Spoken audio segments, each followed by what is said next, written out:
যে আপসহীন নেত্রী যে বলেছিলেন এই দেশে আমার একমাত্র ঠিকানা, আর আমার কোনো ঠিকানা নাই।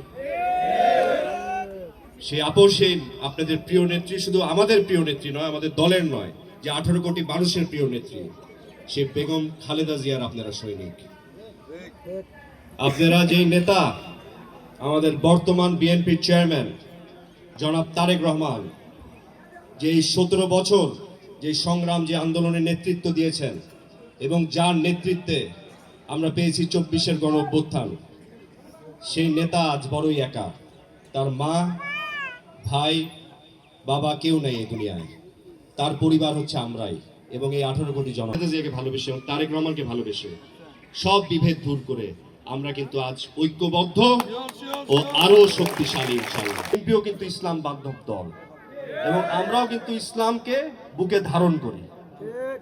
তারা এমন ভাবে বলে যেন ইসলামটা তাদের শুধু পেটেন্ট, আর কারো ইসলাম না।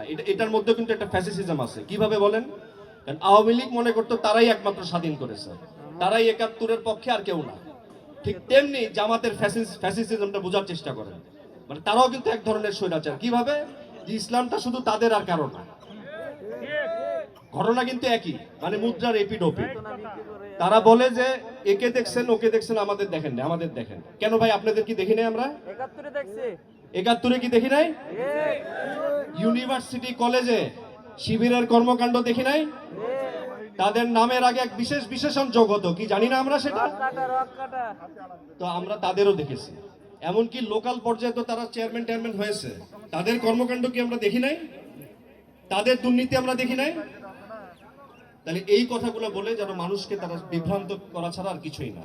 তো এগুলোর বিষয় আমরা সচেতন। দিল্লি নয় পিন্ডি, আমাদের কাছে সবার আগে বাংলাদেশ। আর আমরা যারা এখানে নেতৃবৃন্দ বসে আছি, আমরা শপথ নেই আমাদের সবার কাছে সবার আগে শেরপুর।